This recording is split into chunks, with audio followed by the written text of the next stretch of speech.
Well, my first guest tonight has lost an unbelievably large number of relatives to war in Gaza. In 2009, tragedy struck Dr. Izzeldin Abuleish when an Israeli tank shelled his home, claiming the lives of his 3 daughters and a niece. But the current conflict has also taken the lives of many more of his relatives, and Dr. Abuleish, a trailblazing figure, made history as the first Palestinian doctor to serve in an Israeli hospital. He's a passionate advocate for peace and reconciliation between Israelis and Palestinians, a mission that he encapsulated in his memoir entitled I Shall Not Hate, A Gaza Doctor's Journey on the Path to Peace and Human Dignity. And I feel honoured, actually, to say that Dr. Izzeldin Abuleish joins me now.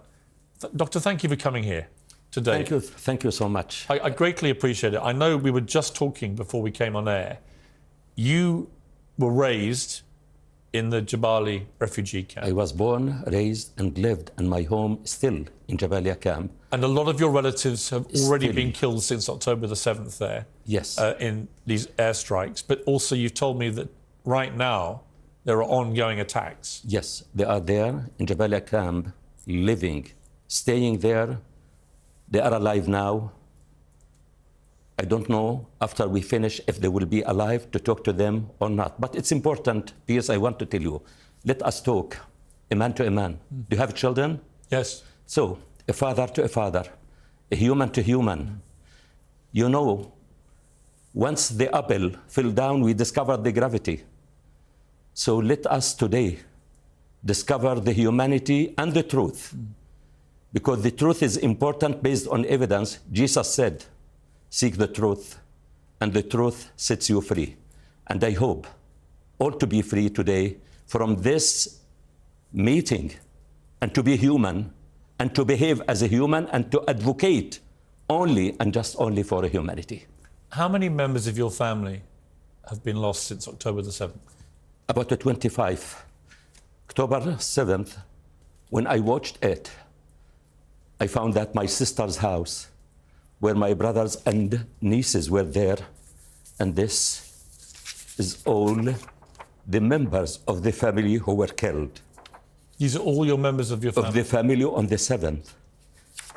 They became piles, their bodies. This is my niece who was killed. This is her body.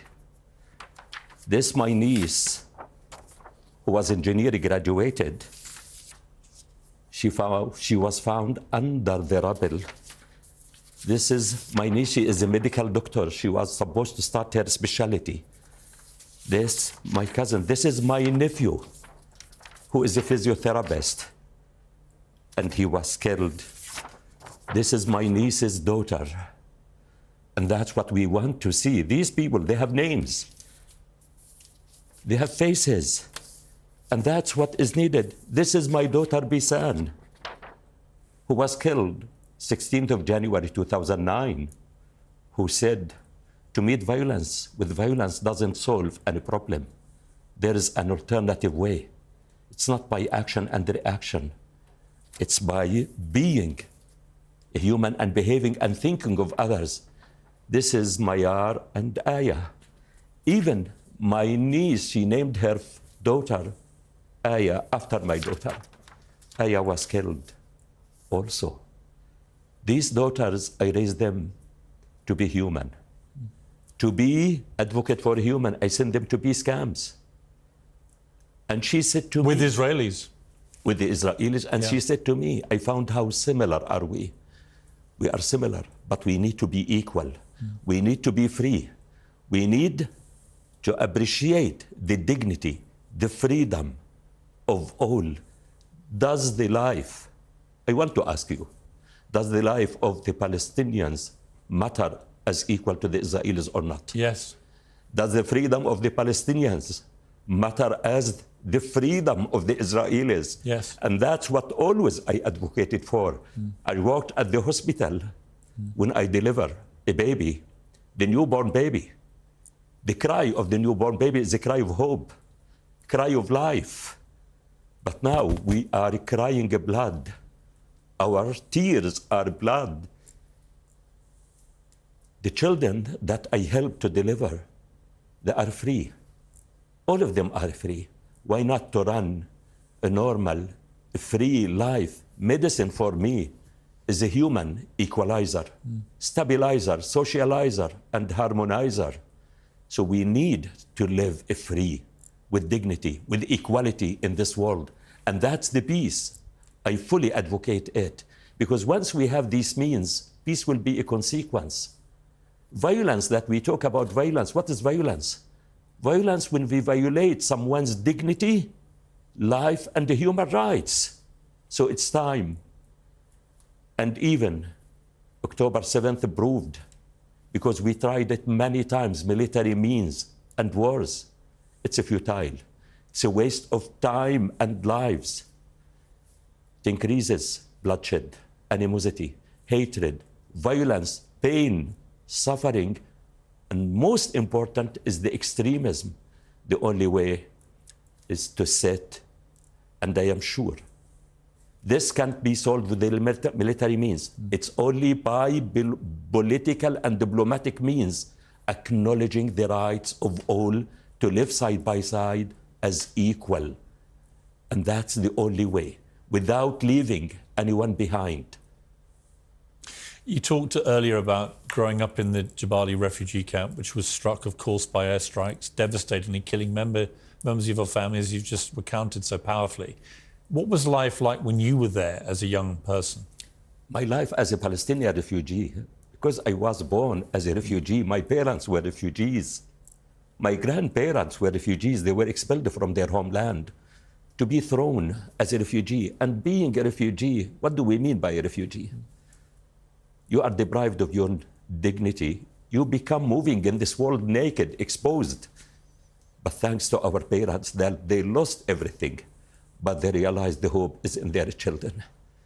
We have to be educated, and Palestinian people, they invest everything in the education of their children. They cut from their food that now in Gaza Strip with the collective punishment, they are deprived of bread, of water, of health, of gas, of a fuel.